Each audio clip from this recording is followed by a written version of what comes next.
Hurmatli tadbirkorlar, sizlar bilan Amir akam o'tkazish kerak edi tadbirkorlik uchrashuvini.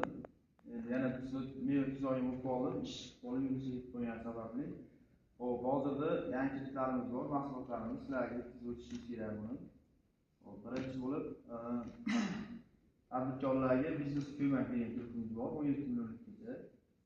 U ta'minotchi orqali bo'lishi mumkinmi deyishlarimizki, yo'q, u faqat o'zlariga xususiy plastik karta ochiladi, plastik kartaga tushib beriladi 17 millionlik. Sug'urta asosida, sug'urta to'lovi bor. Uni kredit muddati 4 yil bo'ladi, 6 oylik yoki davr. Endi bu nechtadan tushish mumkin grafikni desanglar, uni 6 oy 352 ni imtiyoz davr boshlanadi, keyin 752 ni ta'lim chiqish boshlaydi. Undan keyin mahalla loyihasi degan kreditimiz bor. Summasi kattaroq, 50 million so'mgacha. Bu kafil evaziga beriladi. Uning muddati 5 yil bo'ladi.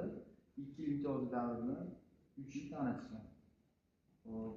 Bu endi bunga yana yangi o'zgartirishlar kiritildi. Ayollarga 70%, erkaklarga 25% haq bo'ldi.